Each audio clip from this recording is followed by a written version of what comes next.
نحمده ونصلي ونسلم على رسوله الكريم اما بعد فاعوذ بالله من الشيطان الرجيم بسم الله الرحمن الرحيم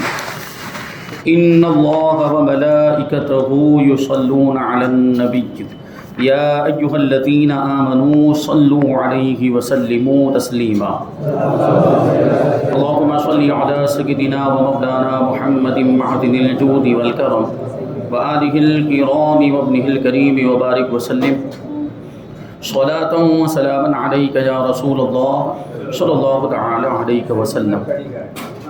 سورہ بقرہ آیت نمبر 177 کی تفسیر ہے، اور اس میں نیکی کے مختلف طریقے بتائے گئے کہ اصل نیکی کیا ہے۔ اصل نیکی سب سے پہلے اللہ تبارک و تعالیٰ پر ایمان لانا، قیامت پر، فرشتوں پر، آسمانی کتابوں پر اور انبیاء کرام پر ایمان لانا،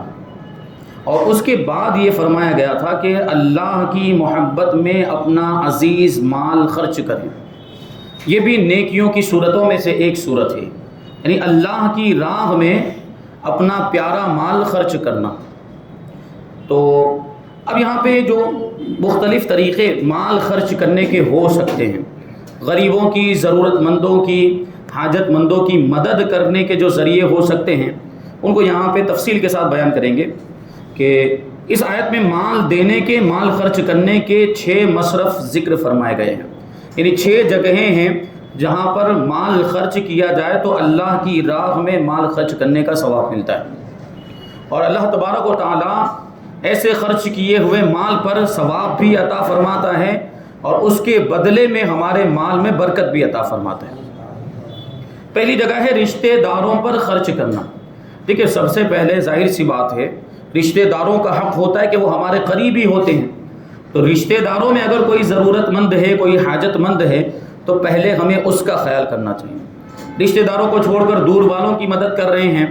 اور رشتہ داروں میں کوئی غریب ہے، ضرورت مند ہے، جس کو آپ کی زیادہ ضرورت ہے، اور آپ اس کی مدد نہیں کر رہے ہیں، تو یہ تو انصاف کا تقاضا نہیں ہے۔ انصاف تو یہ ہے، اور اصل نیکی یہ ہے کہ پہلے آپ اپنے رشتہ داروں کو دیکھیں، رشتہ داروں میں جو ضرورت مند ہو، حاجت مند ہو، اس کو دیا جائے اور اس کی مدد کی جائے۔ اور اس کے اندر دیکھیے ڈبل ثواب ہے۔ کیسے ڈبل ثواب ہے؟ کیونکہ دیکھیے، ایک تو ہم مال دے رہے ہیں، ان کی مدد کر رہے ہیں، تو مدد کرنے کا تو ثواب مل ہی رہا ہے، ساتھ میں رشتہ داروں کے حقوق ادا کرنے کا بھی تو ثواب مل رہا ہے، تو یہ ڈبل ثواب ہو گیا، ایک تو مدد کرنے کا اور دوسرا رشتہ داروں کے حقوق ادا کرنے کا۔ کہ رشتہ داروں کے بنیادی حقوق میں سے ہے کہ جب وہ بیمار ہو جائے تو ان کی عیادت کے لیے جائے، جب ان کو ضرورت پڑے، کسی طرح کی مالی ضرورت پڑے، تو ہم ان کی مدد کریں، تو یہ ان کے حقوق میں آتا ہے۔ حضرت سلمان بن عامر رضی اللہ تعالیٰ عنہ سے مروی ہے، تاجدار رسالت صلی اللہ علیہ وسلم نے ارشاد فرمایا کہ رشتہ دار کو صدقہ دینے میں 2 ثواب ہیں، ایک صدقہ کرنے کا اور ایک صلہ رحمی کرنے کا۔ صلہ رحمی یعنی رشتہ نبھانے کا اور رشتہ دار کے ساتھ اچھا سلوک کرنے کا، اور یہ اس چیز کی بھی حدیث میں بڑی فضیلتیں ہیں، صلہ رحمی کی، رشتہ داروں کے ساتھ اچھا برتاؤ کرنا۔ اور یہاں تک فرمایا گیا کہ اگر کوئی رشتہ دار ہم سے رشتہ توڑ لے تو ہمیں سامنے سے چل کر رشتہ جوڑنے کی کوشش کرنی چاہیے۔ اگر کوئی رشتہ دار ہم سے دور ہو رہا ہو تو ہمیں اس سے اور قریب کرنے کی کوشش کرنی چاہیے، اور یہ بھی تو قریب کرنے کا ایک طریقہ ہے۔ ابھی آگے جیسا کہ آئے گا کہ کوئی رشتہ دار ہم سے دور ہو گیا ہے، کوئی رشتہ دار ہمارا مخالف ہو گیا، دشمن بن گیا ہے، تو اس کی تو اور زیادہ مدد کرنی چاہیے، اور زیادہ اس پر صدقہ کرنا چاہیے، تاکہ وہ ہمارے قریب ہو جائے اور اس کے دل سے ہماری نفرت اور عداوت نکل جائے۔ حضرت ابو ایوب انصاری رضی اللہ تعالیٰ عنہ سے روایت ہے، سرکار دو عالم صلی اللہ علیہ وسلم نے ارشاد فرمایا، سب سے افضل صدقہ، یعنی سب سے زیادہ فضیلت والا صدقہ، کنارہ کشی اختیار کرنے والے مخالف رشتہ دار پر صدقہ کرنا ہے، یعنی ہم سے دور ہو جانے والے اور ہمارے مخالف ہو جانے والے، یعنی جو رشتہ دار ہمارے خلاف ہو گیا، ہمارا دشمن بن گیا، اس پر صدقہ کرنا یہ سب سے افضل صدقہ ہے۔ کیونکہ صدقہ کرنے سے کیا ہوگا؟ اس کے دل میں ہماری محبت پیدا ہوگی، وہ سوچے گا کہ میں نے تو اس کو مخالف بنا لیا، میں تو اس کا دشمن ہو گیا، اس کے باوجود یہ میری مدد کر رہا ہے، اس کے باوجود یہ مجھ پر صدقہ کر رہا ہے، تو وہ دشمنی جو اس کے دل میں ہوگی، جو نفرت اس کے دل میں ہوگی، وہ دور ہو جائے گی، اور وہ آپ سے محبت کرنے لگ جائے گا، اور جو رشتہ ٹوٹا تھا وہ پھر سے جڑ جائے گا۔ دوسرے نمبر پر ہے یتیموں پر خرچ کرنا۔ دیکھیے معاشرے میں بیلنس قائم کرنے کے لیے، توازن برقرار رکھنے کے لیے غریبوں کی اور ضرورت مندوں کی مدد کرنا بہت ضروری ہے، اور ان میں یتیم بھی آتے ہیں کہ یتیم کا مطلب یہ ہوتا ہے کہ وہ نابالغ بچہ جس کے باپ کا انتقال ہو گیا۔ آپ اور ہم سب جانتے ہیں کہ اگر باپ موجود ہو تو وہ بچوں کی کفالت کرتا ہے، بچوں کی ضرورتوں کو پورا کرتا ہے، بچوں کے لیے کماتا ہے، ان کو کھلاتا ہے، لیکن اگر باپ موجود نہ ہو تو پھر بچے کا کیا ہو؟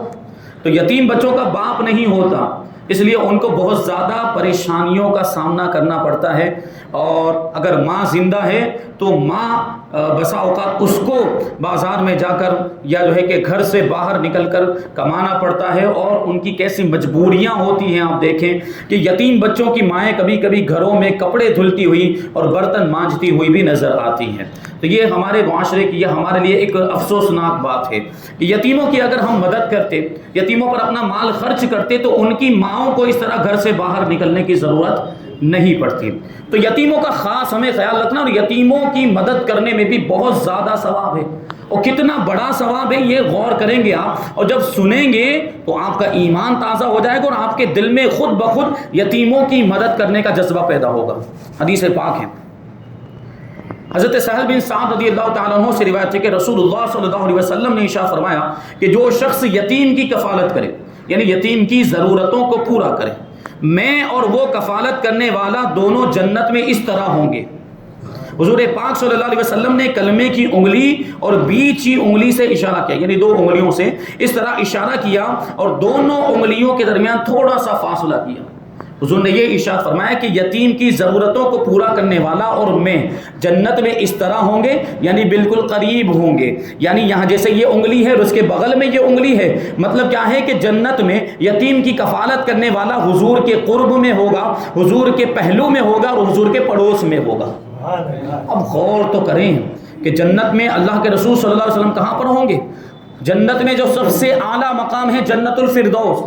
حضور پاک صلی اللہ علیہ وسلم اس میں ہوں گے، اور اس میں بھی سب سے اعلیٰ درجہ حضور کا ہوگا۔ اب فرما رہے ہیں حضور کہ یتیم کی کفالت کرنے والا جنت میں میرے ساتھ ہوگا، یعنی اس کو بھی وہی مقام اور وہی درجہ ملے گا جہاں پہ حضور تشریف فرما ہوں گے۔ کتنے بڑے ثواب کی بات ہے، اور کتنا بڑا درجہ اور کیسی فضیلت ہے یتیم کی مدد کرنے کی۔ اللہ کے رسول صلی اللہ علیہ وسلم دیکھیں، آپ بھی تو یہ معاملہ ہوا تھا کہ بچپنے میں ہی، بلکہ آپ حضرت بی بی آمنہ رضی اللہ تعالی عنہا کے شکم میں تھے، اسی وقت آپ کے والد ماجد کا انتقال ہو گیا، تو بظاہر تو آپ یتیم ہوئے، لیکن اللہ تبارک و تعالیٰ نے آپ کو در یتیم بنا کر بھیجا تھا، یتیموں کی ضرورتوں کو پورا کرنے والا بنا کر بھیجا تھا۔ حضور پاک صلی اللہ علیہ وسلم کو کسی کی حاجت نہیں تھی، بلکہ حضور پاک صلی اللہ علیہ وسلم سب کی ضرورتیں پورا کرنے والے بن کر اس دنیا میں تشریف لائے۔ اور یہ چیز اللہ کے رسول صلی اللہ علیہ وسلم نے دیکھا ہوگا، اور اسلام کی بنیادی چیزوں میں اس کو شامل کیا گیا کہ یتیموں کی مدد کی جائے، اور یتیموں کے مال کو کھانا سخت حرام فرما دیا گیا کہ جو لوگ یتیموں کے مال کو کھاتے ہیں وہ اپنے پیٹ میں جہنم کی آگ بھرتے ہیں، اور وہ بھڑکتی ہوئی آگ میں داخل کیے جائیں گے، یعنی جہنم میں داخل کیے جائیں گے۔ قرآن مجید کے اندر یہ حکم آیا۔ تو ایک تو یتیموں کی مدد کرنے کی بھی ترغیب دلائی گئی، اور دوسری طرف یتیموں کے مال کھانے سے بھی روکا گیا اور ڈرایا گیا کہ جو یتیم کا مال کھائے گا تو وہ جہنم میں جائے گا۔ ہوتا ہے نا کچھ لوگ دوسرے رشتہ دار آس پاس میں، باپ کا تو انتقال ہو گیا، اور باپ کبھی ایسا ہو سکتا ہے کہ مال چھوڑ کر گیا ہے اپنے بچوں کے لیے، یتیم بچوں کے لیے وہ مال چھوڑ کر گیا، تو چھوٹے بچے تو اس کی یہ دیکھ بھال نہیں کر پاتے، ان کے پاس اتنی سمجھ نہیں ہوتی کہ وہ مال کی حفاظت کر سکے، تو یہ رشتہ دار آ جاتے ہیں اس وقت۔ اگر یتیم کے پاس مال نہیں ہوگا تو کوئی نہیں آئے گا پوچھنے کے لیے، لیکن مال ہوگا تو سب پہنچ جائیں گے، ہاں ہم کو دے دو، ہم اس کی حفاظت کریں گے، اور اس کے ذریعے سے ہم اس یتیم بچے کی کفالت کریں گے، اس کی ضرورتوں کو پورا کریں گے، اور ہو سکے گا تو ہم اس کو کسی کاروبار میں، تجارت میں لگائیں گے تاکہ اس مال میں اور اضافہ ہو، اور بعد میں پتہ چلتا ہے کہ سب کھا کے چٹ کر دیا۔ تو ایسے لوگ جہنم کے عذاب کے مستحق ہیں۔ ہاں اگر اچھی نیت کے ساتھ آپ یہ کر رہے ہیں تو اس میں بہت بڑا یہ بھی ثواب کا کام ہے، یہ بھی یتیموں کی کفالت میں آئے گا کہ یتیم کے مال ہی کے ذریعے سے آپ اس کی مدد کریں، تو اس کی بھی فضیلتیں آئی ہیں، لیکن اچھی نیت کے ساتھ ہو اور اس میں کسی بھی طرح کی خیانت نہیں ہونی چاہیے۔ تیسرے نمبر پر ہے مسکینوں پر خرچ کرنا۔ حضرت ابو ہریرہ رضی اللہ تعالیٰ عنہ سے روایت ہے، رسول کریم صلی اللہ علیہ وسلم نے ارشاد فرمایا، مسکین وہ نہیں ہے جو لوگوں میں گھومتا رہتا ہے اور ایک لقمہ یا دو لقمے یا ایک کھجور یا دو کھجوریں لے کر چلا جاتا ہے۔ صحابہ کرام رضی اللہ تعالیٰ عنہم نے عرض کیا، یا رسول اللہ صلی اللہ تعالیٰ علیہ وسلم پھر مسکین ہے کون؟ تو حضور پاک صلی اللہ علیہ وسلم نے ارشاد فرمایا کہ جس کے پاس اتنا مال نہ ہو جو اس کی ضروریات سے اسے مستغنی کر دے، یعنی جس کے پاس کچھ بھی نہیں ہو. جیسے ابھی اس وقت دوپہر کے کھانے کا وقت ہوا ہے تو دوپہر کے کھانے کا بھی اس کے پاس انتظام نہ ہو، ایسے شخص کو مسکین کہا جاتا ہے. اور نہ اس کے آثار سے مسکینی اور فقر کا پتہ چلے، یعنی وہ ظاہر بھی نہیں ہونے دیتا کہ میں بہت زیادہ حاجت مند ہوں، بہت زیادہ ضرورت مند ہوں، بہت زیادہ غریب ہوں. ایسے لوگ جو عزت نفس کا معاملہ رہتا ہے، حیا اور شرم کی وجہ سے لوگوں کے سامنے اپنی ضرورت بیان نہیں کرتے، تو ہماری ذمہ داری بنتی ہے کہ ایسے لوگوں کو تلاش کریں، ایسے لوگوں کو ڈھونڈیں اور ان کی ضرورت کو پورا کریں. تو ان کے ظاہری آثار سے پتہ نہیں چلتا کہ ان کو اتنی زیادہ حاجت ہے، تاکہ ان پر صدقہ کیا جائے. اور نہ وہ لوگوں سے سوال کرتے ہیں، ایسے لوگ لوگوں سے پوچھتے بھی نہیں، مانگتے بھی نہیں ہیں، کیونکہ حیا والے ہوتے ہیں، شرم والے ہوتے ہیں، اس لیے وہ لوگوں کے سامنے ہاتھ نہیں پھیلاتے. تو ایسے لوگوں کو ہمیں خود ڈھونڈ کر ان کی ضرورتوں کو پورا کرنا چاہیے. یہ جو پیشہ ور فقیر ہوتے ہیں، انہوں نے دھندا بنا لیا ہے بھیک مانگنے کو. جو درگاہوں میں، مزارات پر اور مسجدوں کے آگے آ کر بیٹھ جاتے ہیں، اعضاء صحیح سالم ہے، ان کے جسم کے جو پارٹس ہیں وہ صحیح سالم ہیں، چاہیں تو کما کر کھا سکتے ہیں، لیکن مفت میں روٹی توڑنے کی ان کو عادت پڑ چکی ہے. اس وجہ سے اب اگر ان کو آپ کوئی کاروبار بھی لگوا دیں، اگر آپ ان کو دکان میں بھی بیٹھا دیں، پھر بھی وہاں ان کا دل نہیں لگے گا، کیونکہ اب محنت نہیں کرنا چاہتے. اب محنت نہیں کرنا چاہتے، مشقت، یہ بات میں پہلے بھی بیان کر چکا. اور یہ سب سے زیادہ یہ جو برادری ہے جنہوں نے بھیک مانگنے کو اپنا دھندا بنا لیا، یہ سب سے زیادہ ہماری قوم میں ہی پائے جاتے ہیں. سب سے زیادہ مسلمانوں میں بھیکاری پائے جاتے ہیں. یہ ایک حقیقت ہے جس سے ہم انکار نہیں کر سکتے. اور اعضاء صحیح سالم، نوجوان ہے، طاقتور ہے. ابھی آپ مانیں کہ کوئی لنگڑا لولا ہے اور وہ نہیں کما سکتا اور وہ مانگ رہا ہے تو الگ بات ہے، لیکن اعضاء صحیح سالم کہ چاہے تو اچھا کما کر کھا سکتا ہے، بلکہ دوسروں کو بھی کھلا سکتا ہے، لیکن پھر بھی بھیک مانگ رہا ہے. بھیک مانگنے کو پیشہ بنا دیا. ایسے لوگوں کو دینا بھی جائز نہیں. اور ان میں اکثر ایسے ہوتے ہیں لاکھوں لاکھ روپے کا بیلنس ہے ان کا بینک میں، لاکھوں لاکھ روپے کا بیلنس. کیوں؟ کیونکہ جو روپیے پیسے آ رہے ہیں وہ تو سب جمع ہو رہے ہیں، کیونکہ ساتھ میں کھانا بھی مل جا رہا ہے، سب سارا انتظام ہو جا رہا ہے، اور مکان کی تو ضرورت نہیں، کہیں بھی ڈیرا ڈال دیتے ہیں. تو اب جو پیسہ وہ جمع ہوتا جا رہا ہے. میں نے اس سے پہلے ایک بات بیان کی تھی کہ ایک فقیر یہاں خواجہ دانہ میں دواخانے کے پاس، وہ وہاں پر اس نے ڈیرا ڈالا ہوا تھا، اس کا انتقال ہو گیا، اس کا کوئی وارث نہیں تھا. پولیس والے آئے، اس کا سامان تلاش کیا تو اس میں سے بینک کی پاس بک نکلی، اور جب اکاؤنٹ میں بینک والوں کو پوچھا گیا اس کے اکاؤنٹ کے بارے میں کہ اس میں کتنی رقم ہے، 4 لاکھ روپے تھے. کتنے؟ 4 لاکھ روپے تھے. اب بتاؤ ایسے فقیروں کو دینا جائز ہے؟ ان کی مدد آپ کے پاس، آپ میں کتنے لوگ ہوں گے جن کے پاس 4 لاکھ روپے کا بیلنس نہیں ہوگا، اور آپ ایسے فقیروں کی مدد کریں؟ ایسے لوگوں کو دینا جائز ہی نہیں ہے، اور ایسے لوگوں کا سوال کرنا بھی جائز نہیں ہے، مانگنا بھی جائز نہیں ہے. وہ مانگنا تو کس کے لیے جائز ہے؟ جس کے پاس ابھی اس وقت کا کھانا نہ ہو. دوپہر کا وقت ہے تو دوپہر کے کھانے کا انتظام نہ ہو، اس کے لیے مانگنا جائز ہے، اور ایسے کو دینا بھی جائز ہے.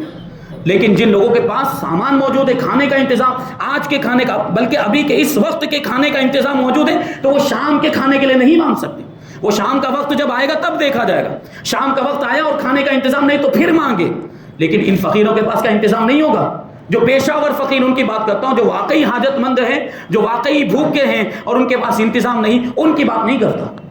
اور ایسی ہماری قوم کی حالت، بتائیے قوم کیسے ترقی کرے گی؟ یہ ایسے لوگ ہمارے جو پیشہ ور بھکاری بنے ہوئے ہیں، تو قوم کیسے اوپر آ سکتی ہے؟ قوم کیسے کامیاب ہو سکتی ہے؟ ایسے لوگوں کی مدد ہی نہیں کرنی چاہیے، تاکہ ان کو عبرت حاصل ہو اور کچھ کاروبار کریں، کوئی تجارت وغیرہ جاب ملازمت کر کے کمائیں اور محنت کی کمائی کھائیں، عزت کی روٹی کھائیں. اس میں کیا عزت؟ ہاں اچھا یہ بات بھی ہے. ہم ان کو ابھی عزت کا پارٹ پڑھائیں نا، اگر ان کو کہیں کہ یہ تو یہ اچھی عزت والی تو بات نہیں کہ تم بھیک مانگ، تو کہیں گے نہیں یہی تو ہمارے لیے عزت ہے، اسی کو عزت سمجھتے ہیں. بھائی بھیک مانگنا یہ کون سا عزت والا پیشہ ہے؟ لوگوں کے سامنے ہاتھ پھیلانا، اس میں کون سی آپ کی شرافت میں اضافہ ہو رہا ہے؟ بلکہ اس میں تو اور کمی آ رہی ہے. یہ اس طرح کے پیشہ ور لوگ، ان کے لیے سوال کرنا بھی جائز نہیں اور ان کو دینا بھی جائز نہیں. تو ہم ایسے لوگوں کو تلاش کریں جو واقعی حاجت مند ہیں، جو لوگوں کے سامنے ہاتھ نہیں پھیلاتے، ان کو ڈھونڈ کر ان کی مدد کریں، تو اللہ تبارک و تعالیٰ اس میں ثواب عطا فرمائے گا. اور اگر ان کو دیا تو اس میں ثواب تو کیا کبھی گناہ بھی ہو سکتا ہے. مان لیجئے کہ اگر اس کے لیے مانگنا جائز نہیں تھا، اس کے پاس پیسے ہیں، اس کے باوجود وہ مانگ رہا ہے، تو جس کے لیے مانگنا جائز نہیں اس کو دینا بھی جائز نہیں، تو ہم گنہگار ہو گئے.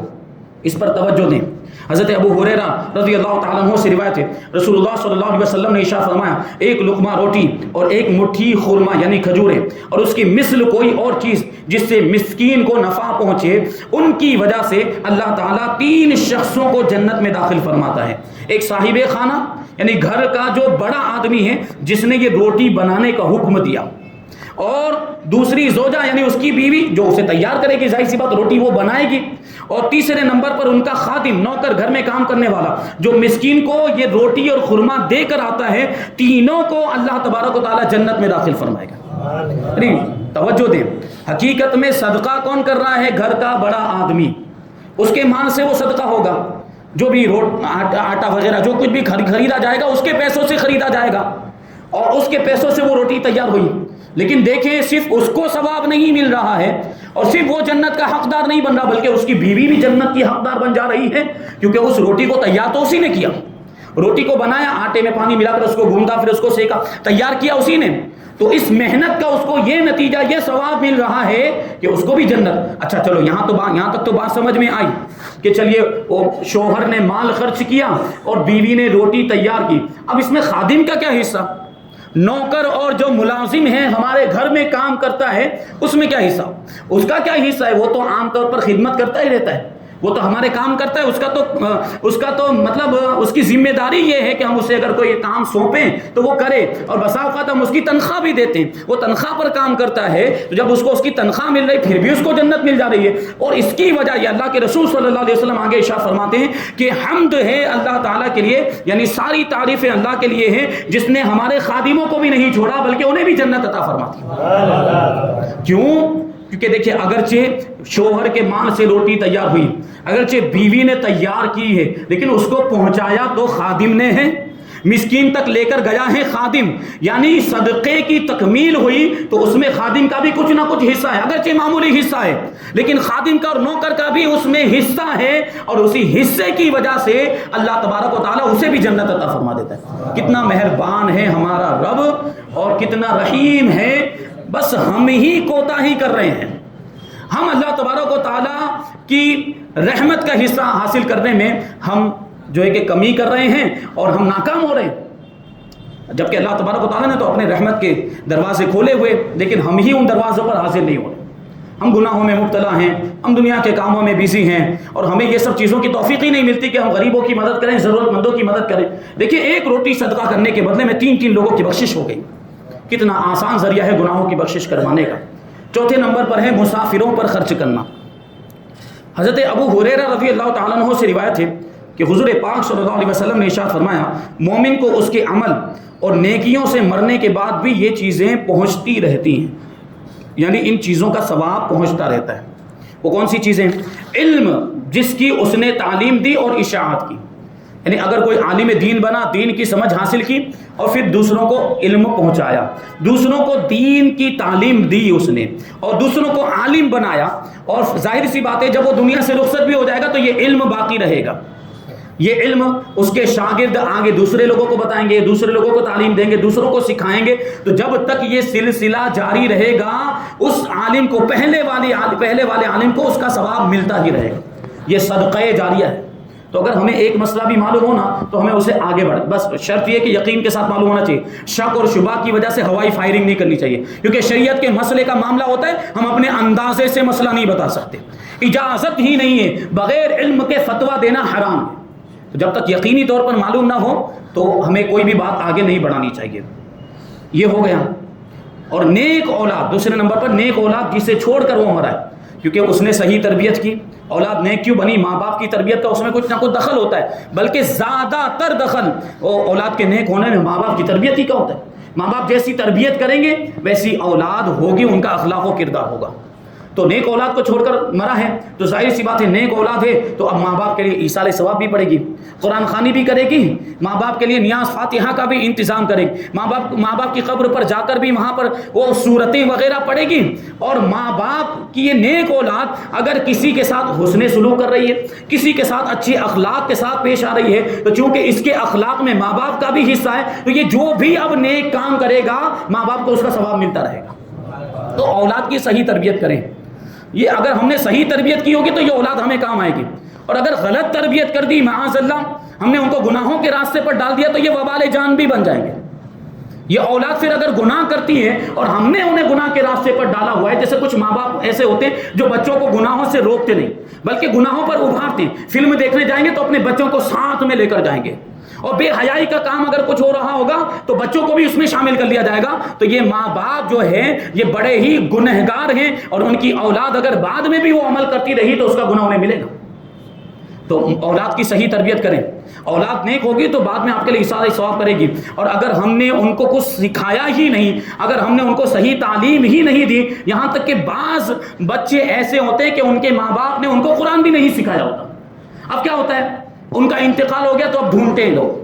کہ کوئی قرآن پڑھنے والا مل جائے، کوئی حافظ صاحب مل جائے، مدرسے کے بچوں کو بلایا جائے، دارالعلوم کے بچوں کو بلایا جائے قرآن خوانی کرنے کے لیے۔ کیوں اس کی ضرورت کیوں پیش آئی؟ آپ نے اپنی اولاد کو پڑھایا ہوتا تو وہ ایصال ثواب کرتی، وہ آپ کے لیے قرآن خوانی کرتی، آپ نے نہیں، تو اس لائق بھی نہیں ہے کہ وہ اپنے باپ کے لیے ایصال ثواب پڑھے۔ کتنے افسوس کا مقام، ایسے بہت سے بچے موجود ہیں ہمارے معاشرے کے اندر، ایسے بہت سے بچے موجود ہیں جو قرآن کا ایک پارہ بھی پڑھ کر اپنے ماں باپ کو ایصال ثواب نہیں کر سکتے۔ کیا مطلب، کیا تربیت کی آپ نے کہ جو آپ کے مرنے کے بعد آپ کے بالکل بھی کام نہ آ سکے؟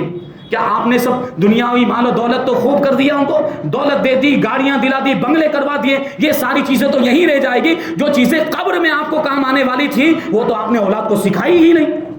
تو کیا مطلب آپ کی تربیت کا، کیا فائدہ؟ تو جو چیز آپ کو قبر میں کام آنے والی وہ اپنی اولاد کو سکھائیں،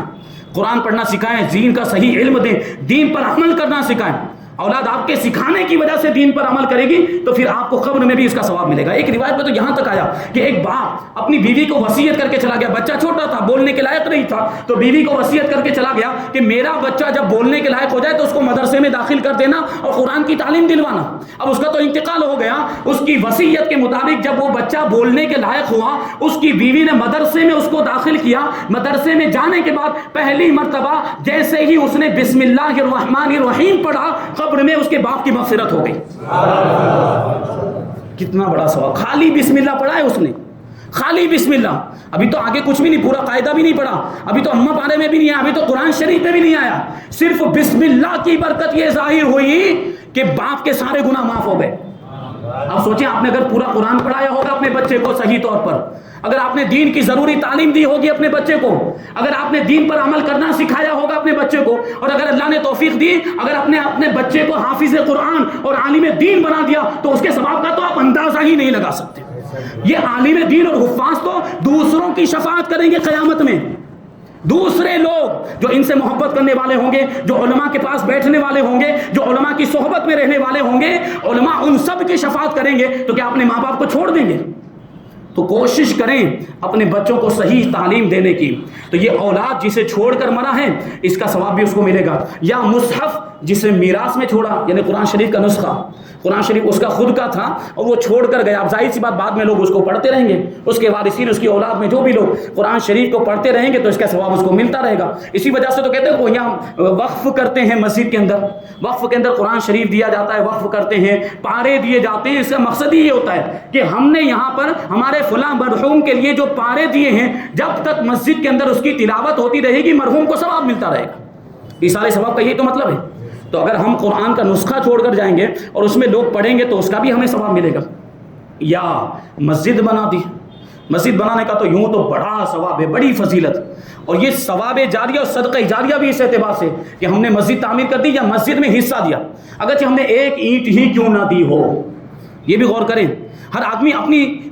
حیثیت کے مطابق مدد کرے، کوئی مالدار ہے تو وہ تو ہزاروں اینٹیں بھی دے سکتا ہے، سیمنٹ کی بوریاں وغیرہ سب کچھ دے سکتا ہے، لیکن جو غریب ہے اب وہ غریب یہ سوچ کر نہ بیٹھ جائے کہ میں تو ابھی یہ 100 اینٹیں نہیں دے پاؤں گا، میں تو 1000 اینٹیں نہیں دے پاؤں گا، تو ایک اینٹ ہی تو دے دے، اب 10 روپے ہی جھولی میں ڈال دے مسجد کی تعمیر کے کام کے اندر اور مسجد کی ضروریات کے لیے، تو اللہ تبارک و تعالیٰ اس کے لیے بھی یہ ثواب جاریہ مقرر فرما دے گا۔ اب جب تک اس مسجد کے اندر عبادت کی جاتی رہے گی، جب تک لوگ اس مسجد میں نمازیں پڑھتے رہیں گے، ذکر و اذکار کرتے رہیں گے، مسجد بنانے والے کو ان سب کا ثواب ملتا ہی رہے گا۔ کہ مسجدیں بنانا کوئی ہلکا پھلکا آسان کام نہ سمجھے، بہت بڑا نیکی کا کام۔ اچھا، یا مسافر کے لیے مکان بنا دینا یعنی مسافر خانہ بنا دینا، کیونکہ مسافر جو گزرتے ہیں بسا اوقات ان کو ٹھہرنے کی ضرورت پیش آتی، مسافر خانہ اگر ہم نے بنایا ہوا وہاں آ کر رکیں گے، دعائیں دیں گے تو اس کا ثواب بھی آپ کو ملے گا۔ یا نہر جاری کر دی، جہاں نہر پرانے زمانے میں تو نہر جاری کرنے کی ضرورت پیش آتی تھی، مطلب یہ کہ ہم نے کسی کے لیے پانی کا انتظام کر دیا، تو جب تک وہ پانی استعمال کرتا رہے گا اس کا ثواب ہمیں ملتا رہے گا۔ یا اپنی صحت اور زندگی میں اپنے مال میں سے صدقہ نکال دیا جو اس کے مرنے کے بعد اس کو ملتا ہی رہے گا۔